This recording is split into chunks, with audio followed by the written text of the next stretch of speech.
Sky HD customers can now find their favourite Sky Sports channels starting from channel number 401 in high definition.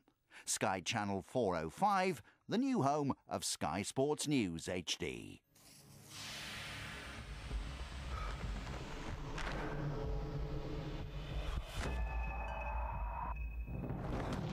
Whatever the challenge, sure man, it won't let you down.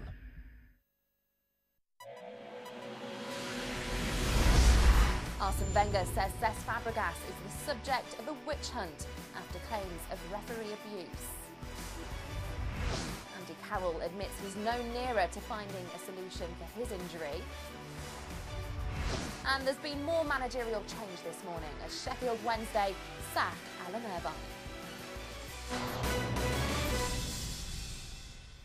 First, this lunchtime, Arsene Wenger says that Cesc Fabregas is the subject of a witch hunt. It follows a claim from David Moyes that the Arsenal captain made, in the Everton manager's words, disgusting comments to the referee at the Emirates Stadium on Tuesday night. The Arsenal manager has again denied that and says that what goes on in the tunnel should stay in the tunnel. Cesc Fabregas has not been charged, so this story for me is over. And I believe it's wrong for Moyes to come out and what he pretends to have heard in the tunnel. If I come out of what I've heard in the tunnel in the last 10 years, you would be amazed.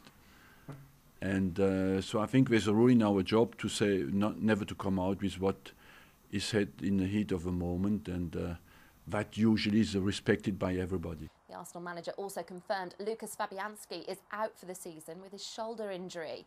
Wenger says the keeper will undergo surgery in Germany. Fabianski picked up the injury in the warm-up ahead of Arsenal's match against Manchester City last month. Well, Liverpool's new £35 million signing, Andy Carroll, admits he doesn't know when he'll be fit to make his debut for his new club. The former Newcastle striker and Luis Suarez, who cost more than £22 million from Ajax, have been speaking about their transfers to Anfield. Carroll hasn't played for more than a month because of a thigh injury. Yeah, it was a fantastic reception. I mean, the fans have been great with us. When I signed on Monday, I went to Melwood, and that was great as well. I mean, there was 100 fans out there waiting for us to turn up, and it was just a great feeling. Did you want to leave Newcastle? I've got massive respect for Newcastle, so it's my team, it's my home club, and I'm not really going to talk about what happened at Newcastle, other than my friends or family are still there, and I mean, it means a lot to us, Newcastle, but I'm a Liverpool player now, and that's what I need to concentrate on. And what a match comes next. Chelsea against Liverpool at Stamford Bridge is live from 3:30 this Sunday on Sky Sports HD1 and also in Sky 3D. Sir Alex Ferguson has called Gary Neville the best English right-back of his generation following the Manchester United player's retirement from football. The Manchester United club captain turns 36 next month, and although he's injury-free, he feels he can no longer play at the highest level. Well, it's the end of a glittering career which included 8 Premier League titles and a European Cup. He played over 600 games for Manchester United. He also won 85 England caps and represented his country at 2 World Cups and 3 European Championships. He had this to say: "I have been a Manchester United fan all my life and fulfilled every dream I've ever had. Obviously, I'm disappointed that my playing days are at an end. However, it comes to us all, and it's knowing when that time is, and for me, that time is now." Away from the Premier League, and 2 League One managers have left their jobs today. Andy Scott has been dismissed as manager of Brentford, and Alan Irvine has been sacked by Sheffield Wednesday. Well, Wednesday haven't won since the 11th of December in League One, and they've conceded 19 goals in those 6 matches. The club's yet to confirm the news of Irvine's departure, but an announcement is expected shortly. Rugby Union next, and Gavin Henson has joined French club Toulon just 6 weeks after making his Saracens debut. Henson was released from his contract at Vicarage Road yesterday, having played just 4 games for the club on his return from 18 months out of the game.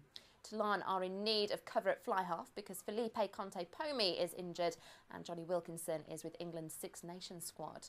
The Welsh international has signed on a short-term deal as a medical replacement. Paul Collingwood will miss out on the final one-dayer between Australia and England due to a back injury. Meanwhile, Liam Plunkett thinks he'll be ready to play for England in the final match of the one-day series against Australia, despite a 40-hour round-the-world trip to Perth.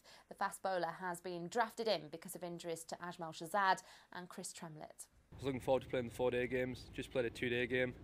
I managed to get some overs under my belt, and it was actually my sleep-in day. I was sleeping until 10 o'clock. I was about to go to the gym and got the call from Dave Parsons. So he said, "Oh, you're on the next flight out." So obviously happy. And you can see if Liam Plunkett gets the nod when the 7th and final one-day international between Australia and England takes place on Sunday. Live coverage of that match gets underway from 3 a.m. on Sky Sports HD1. Coming up on Sky Sports today, we've live horse racing from the Dubai International Carnival on Sky Sports HD1 from 2:30. The third round Super League match between Northumbria and Glasgow is live from 7:30 on Sky Sports HD2. We've live PGA Tour golf from the Phoenix Open, that's from 9 on Sky Sports HD3. And there's live poker on Sky Sports HD4 from 10. For more news, views and video content, go to Sky Mobile TV, Sky Player and skysports.com.